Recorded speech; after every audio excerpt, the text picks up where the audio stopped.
Alhamdulillahi Rabbil Alamin. Alors beaucoup pensent que le mois du Ramadan c'est simplement se lever à l'heure de l'Fajr. Dernière seconde, il se lève et il entame son jeûne pendant la journée en se disant je dois me priver de boire et de manger pendant la journée et quand c'est le Maghrib je mange, ça s'arrête là. Non, le Ramadan c'est un tout. C'est avant le Fajr, c'est après le Fajr, c'est avant le Maghrib et c'est après le Maghrib. C'est-à-dire c'est un tout. Bien sûr qu'on s'abstient de boire et de manger entre le Fajr et le Maghrib.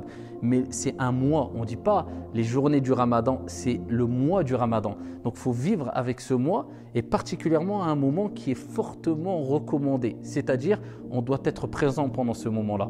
On ne doit pas être endormi. C'est le moment du suhour. Alors quand on parle de suhour, c'est quoi ?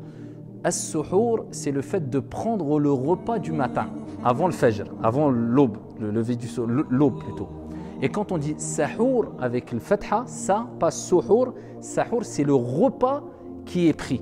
Et suhour, c'est le fait de prendre le repas. Alors le prophète alayhi salatu wassalam nous a rappelé qu'il ne faut surtout pas manquer le sahour. Ce repas-là, il ne faut pas le rater. Si minime soit-il, c'est pour ça qu'il dit, kama fi sahih, tasahharu walau bil ma'.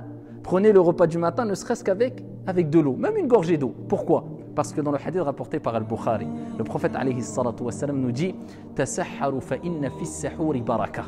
Prenez le sahur, le repas du matin. Alors, là, vous voulez la bénédiction de Dieu ?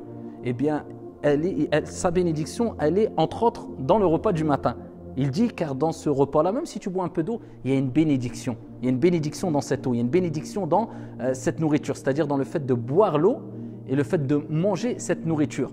Plus que cela, le prophète alayhi salatu wassalam fi sahih nous dit Inna Allaha wa malaikatahu yusalluna ala al-mutasahhirin. Allahumma ja'alna minhum.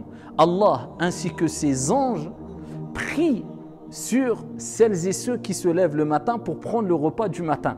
Donc c'est un repas qu'il ne faut pas rater parce qu'à travers ce repas, il y a une bénédiction pour l'âme, il y a une force pour le corps, et il y a une éducation de la part de ton Seigneur. Dieu t'habitue pendant un mois à te lever, pas pour le Fajr, mais avant le Fajr. C'est-à-dire ton corps, pendant 30 jours, une trentaine de jours plutôt, pendant approximativement un mois, il s'habitue à se lever tôt le matin. Et ici, ça donne du tonus et du punch quelque part à ton corps. Et alhamdoulilah, tu as cette habitude qui peut t'être bénéfique en dehors du Ramadan parce que ça y est, tu as habitué ton corps. C'est beaucoup plus facile par la suite pour toi de te lever à le Fajr, plus que cela, avant le Fajr, pour faire ne serait-ce que 2 rak'at fi sabilillahi azza wa jal. Donc ne ratez jamais le repas du matin. Que Dieu vous bénisse, que Dieu bénisse votre mois du Ramadan et qu'Allah Jalla wa Ala accepte de nous et de vous notre jeûne du Ramadan. Hafidhakumullah.